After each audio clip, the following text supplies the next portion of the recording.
Meus cumprimentos. São Francisco de Assis. Giovanni di Pietro di Bernardone, mais conhecido como São Francisco de Assis.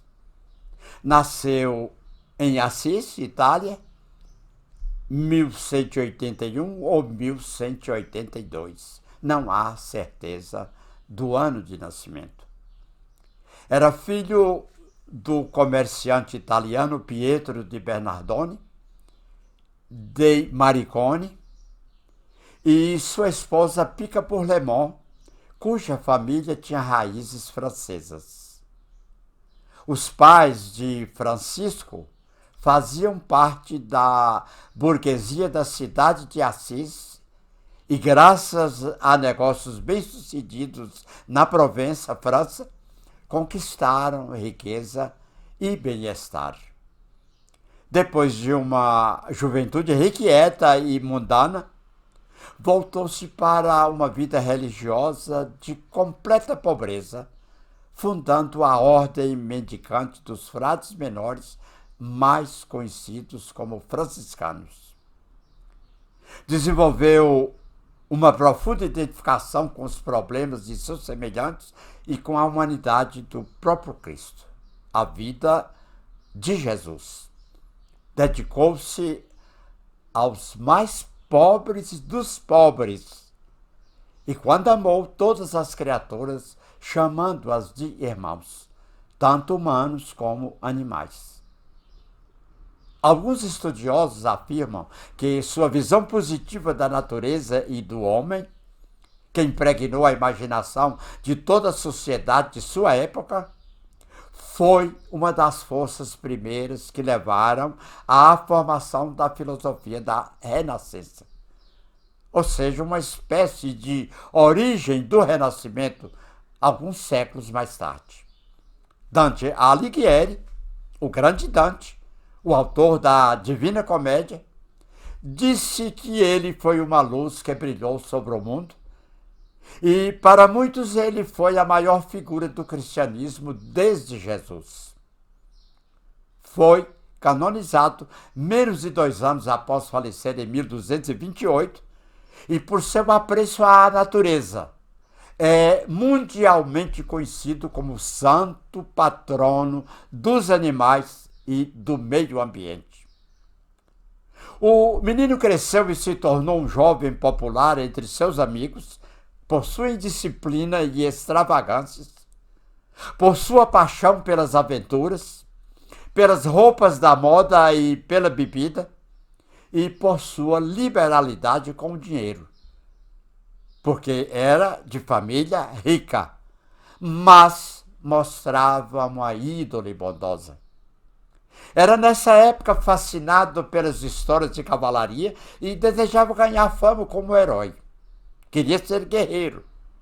Assim, em 1202, alistou-se como soldado na guerra que Assis desenvolvia contra a Perúdia, mas foi capturado e permaneceu preso à espera de um resgate por cerca de 1 ano, 12 longos meses.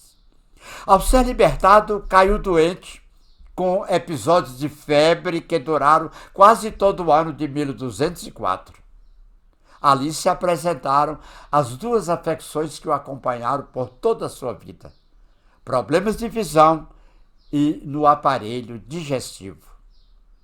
Depois de recuperado, tentou novamente a carreira das armas, engajou-se em 1205 no exército papal, que lutava contra Frederico II, incentivado por um sonho que tivera.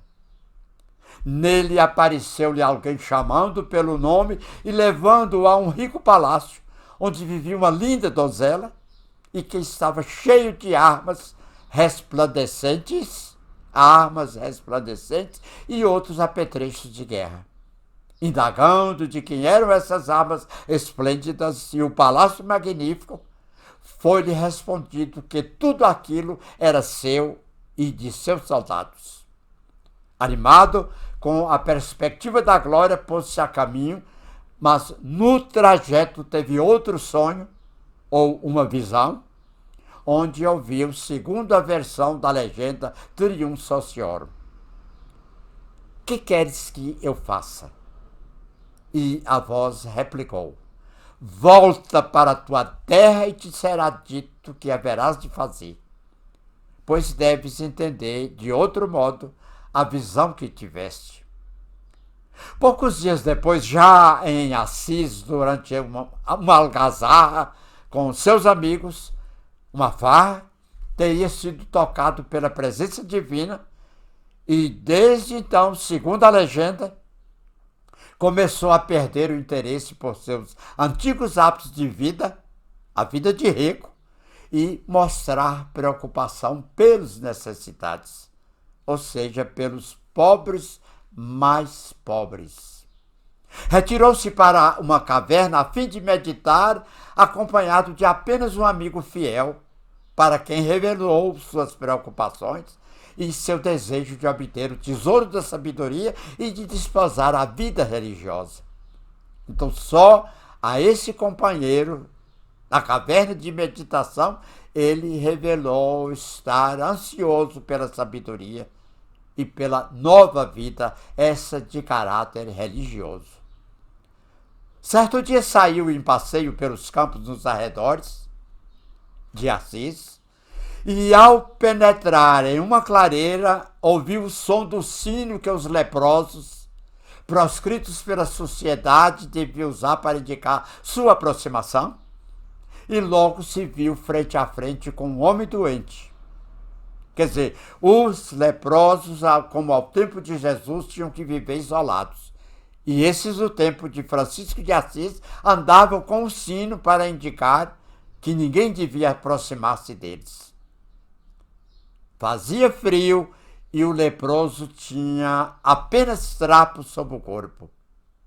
Francisco sempre sentira a repulsa dos leprosos, mas nesse momento desceu do seu cavalo e cobriu o homem com seu próprio manto.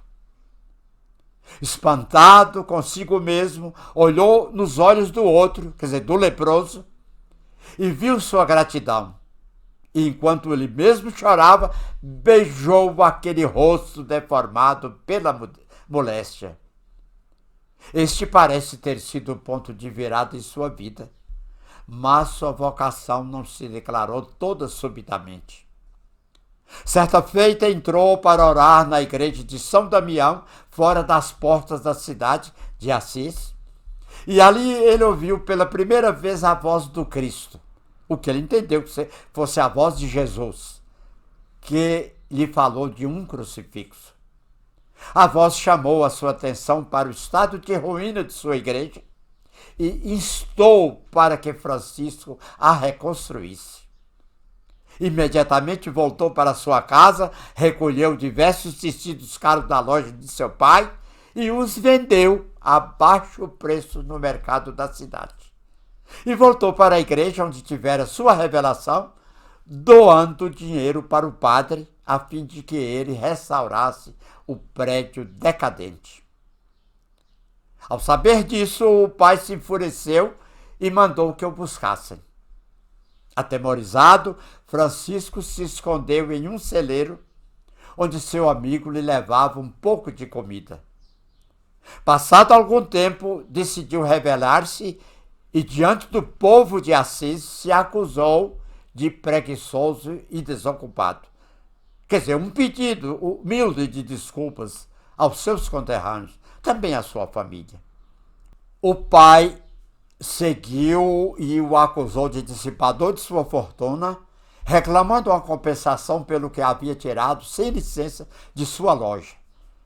Então, para surpresa de todos, Francisco despiu todas as suas belas roupas e as colocou aos pés do pai e renunciou à sua herança, pediu a bênção e partiu completamente nu para iniciar uma vida de pobreza junto do povo, do qual jamais retornou.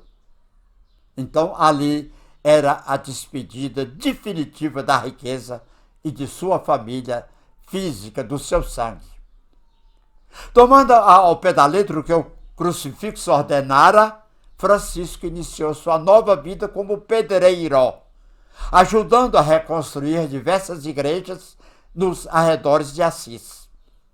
A de São Damião, a de São Pedro, a da Porciúncula e, segundo São Boaventura, era a que ele mais amava, a de Porciúncula.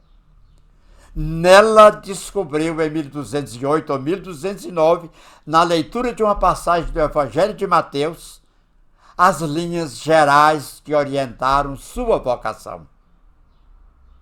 Ide e proclamai em todas as partes que o reino do céu está aberto. Vós recebestes gratuitamente, dai sempre receber sem pagamento. Quer dizer, aquilo que recebeu de forma gratuita tem que ser repassado também de forma gratuita.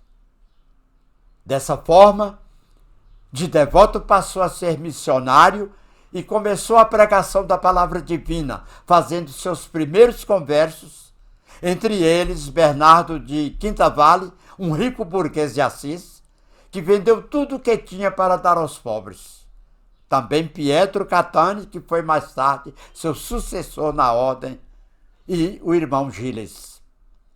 Tendo reunido mais um grupo de seguidores, dirigiu-se para Roma, a fim de obter do Papa a autorização da primeira regra para a fundação de sua ordem, a chamada regra primitiva, que prescrevia uma pobreza absoluta para os monges e para a ordem, em imitação literal da vida de Cristo.